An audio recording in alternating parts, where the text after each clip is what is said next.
All right, let's get to the teaching. I'm going to pick up where I left off last Wednesday.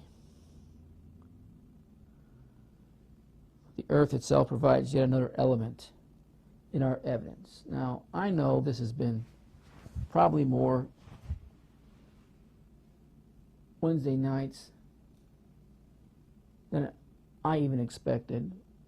And I know many of you are not that interested in the Egyptian timeline and the history and all the errors by the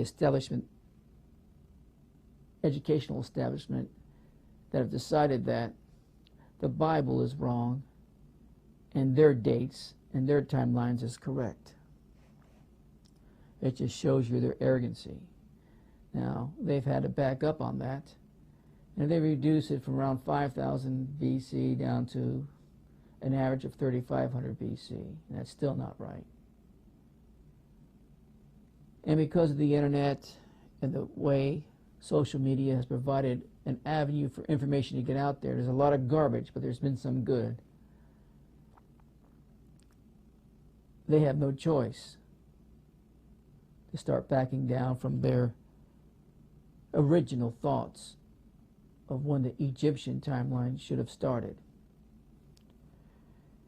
And there's been many scholars that on this subject that have taken that approach, and they keep bringing it down closer and closer, lining up to biblical scripture.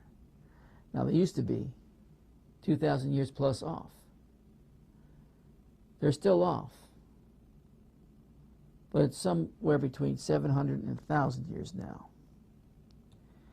And I've gone through this exercise to show you, and I'm not saying that you have to memorize every king and what dynasty or what possible dynasty and overlapping dynasties to memorize all that information.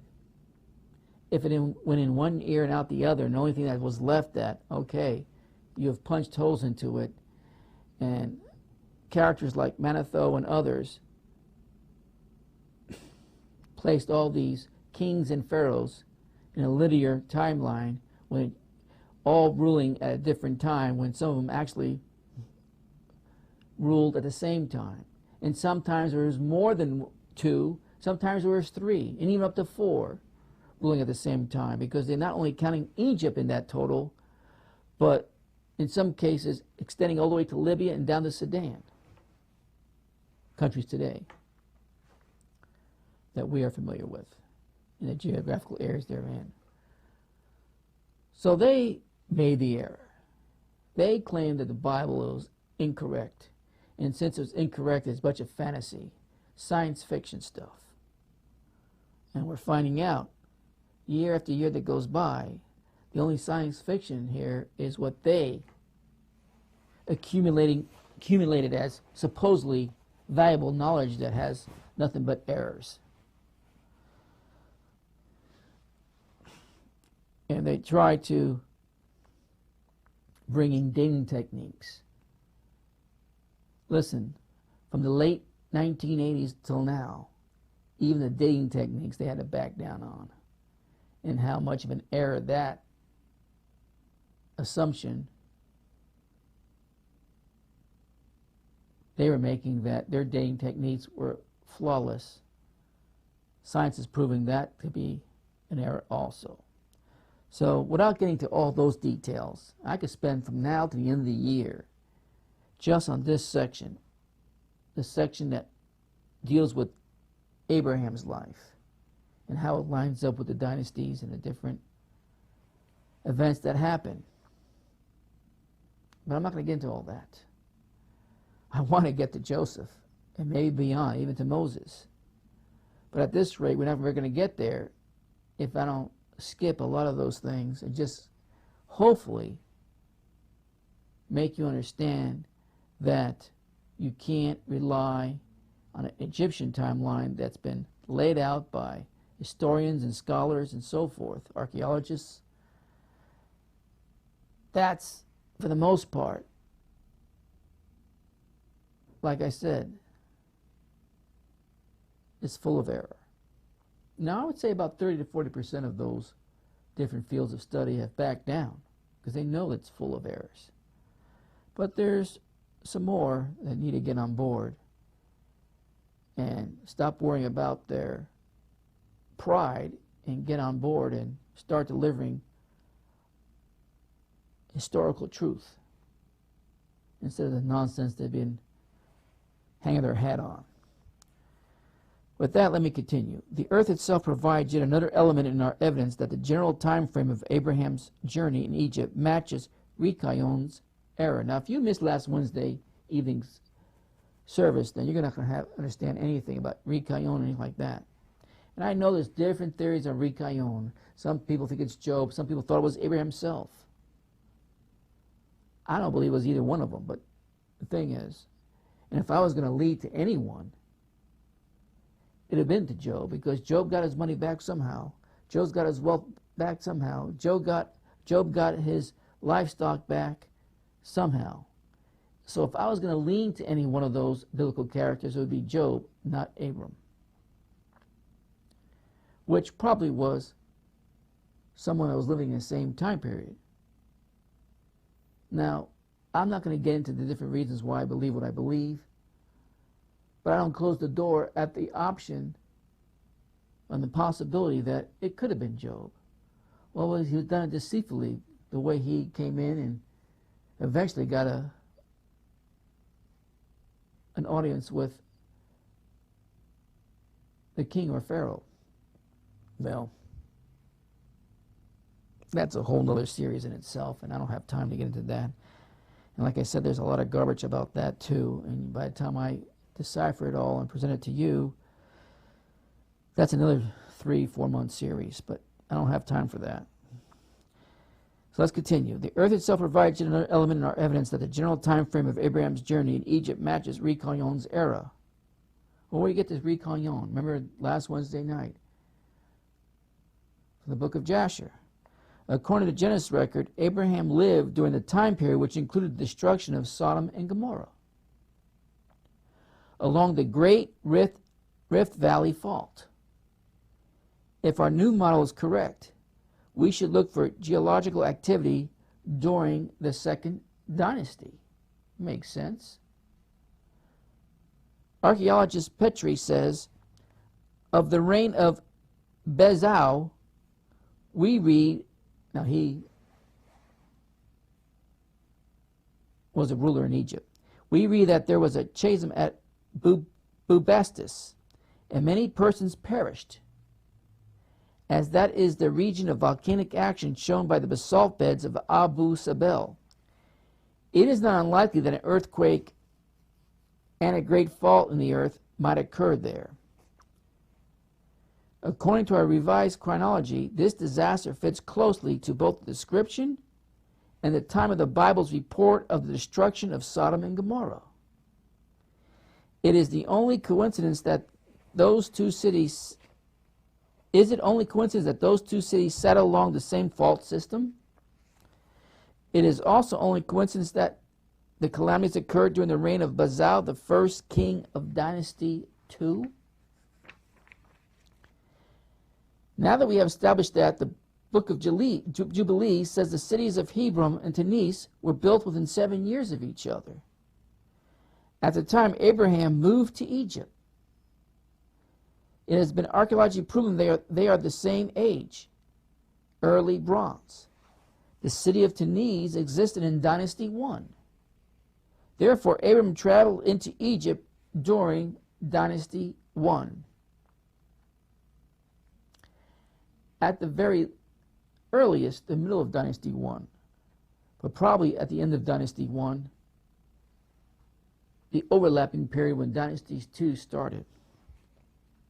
2. Abraham journeyed to Egypt during a great famine. The reigning king during that famine was Dynasty 1's fourth king, Unephis, Atto, Anam. Different names for him. Therefore, Abraham arrived in Egypt during Dynasty 1. 3. Rikaion journeyed to Egypt during the reign of Dynasty 1's King Atto / Anam. Abraham was in Egypt during Atto Enam's reign in the days of Pharaoh. The name Pharaoh was used as early as the second dynasty and was a new king title King Ado Enam bestowed upon Rikayon. Therefore, Abraham was in Egypt during Dynasty 1 and was still there at the start of Dynasty 2. So he's there during the overlapping periods. In all probability, Dynasty 2 did not exist as a consecutive chronology of kings, for there is evidence that it was not as unified as many scholars have suggested. The tombs of these kings are scattered throughout Egypt. I don't think you have that map available, but if you do, you can put it up. But if you travel up and down the Nile, the closest part of the Mediterranean Sea at the Mediterranean Sea is the Delta area.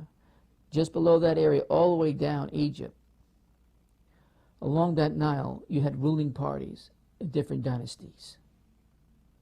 Some were near the tomb of Saqqara, where it's located today. Some were in Upper Egypt, and some were in Lower Egypt. And these tombs of these kings were scattered all down, up and down the Nile. If tomb location gives any indication of where the king had his capital, then we must conclude that the second dynasty shifted its seat of government from the Lower Delta to the Upper Egypt. Now, the Lower Delta would be in northern Egypt, and Upper Egypt would be in the southernmost part of that state, central to the most southern part of that state. That country.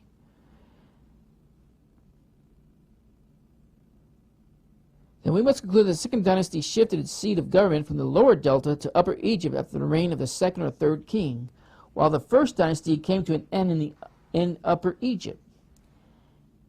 As one author points out, the second dynasty seems to have been composed of kings with only local jurisdiction and not rulers controlling both North and South Egypt, even though some kings did wear the crown of Upper and Lower Egypt. Diversity in art and inscriptions also suggests that Dynasty 2 is not continuous like a father to a son lineage. This seems to be further confirmed by the ancient Egyptian chronologist Manetho, who wrote that the third king, King Netherin, ordained that the throne might pass through the female line. These are only the few of the factors which make it difficult, if not impossible, to trace this dynasty as a continuous chronology. Although we already settled that Dynasty 2 did in fact come into power in the midst of Dynasty 1, we can find more substantiation from archaeologist Flanders Petrie, which states, during the reign of the seventh king of Dynasty 1 could be the time that the second dynasty was born. For Manetho told of the dynasty weakening and the state falling into anarchy. An ancient historian, Eusebius, suggests the same thing. But if the number of years is still in excess, it must be supposed that perhaps several Egyptian kings ruled at one and the same time. For they say that the rulers were kings of this being like either king of Phoenix, which would be closer to the Delta area, or of Memphis, or of Sais, of Ethiopia, all ruled at the same time, and of other places at the same time. Archaeologists generally agree that Dynasty 1 suffered a general decline during the reign of its sixth king. Although there is confusion among the different documents which refer to the beginning of the second dynasty, I concur that it was very near this time that the second dynasty was created and that it coexisted with the latter part of Dynasty 1. This model is further verified by the general overlapping of C14 dates of the two dynasties. As time moved on, the remnants of Dynasty 1 eventually died out in Upper Egypt. That left space for the remaining kings of Dynasty 2 to move their capital up the Nile, which is apparently exactly what happened, for the latter kings of the second dynasty are shown wearing only the crown of Upper Egypt. Dynasty 2, by the way, I'm not going to do this for every dynasty, so don't worry, for friends. I'm not going to do this for Dynasty 3, 4, 5, 6, 7, 8, 9, 10, 11, 12. I'm not going to cover this. I'm not going to cover it the same way I'm doing these first two dynasties. We will never get done. Jesus will come back first. But if you didn't get these first two dynasties correct in a timeline that is more accurate and not some science fiction timeline, it will throw everything else that comes after its first and second dynasties off by a considerable amount of time. And that's why I spent more time on this. And I could spend a heck of a lot more time. I could go through each king, each pharaoh, in each of these first two dynasties and bring you more archaeological evidence than I've been sharing with you. But I think you get the point without dragging this on. Dynasty 2 is presumed to have decay until it controlled only provinces in southern or Upper Egypt. And then there was a time of war. The 8th king of this second dynasty made inscriptions of slaying his northern enemies. The year of finding the northern enemy within the city of Nekheb grabs the rebels and unites Egypt before the Horus Ha-Sechem. That's according to Petrie, or Petrie.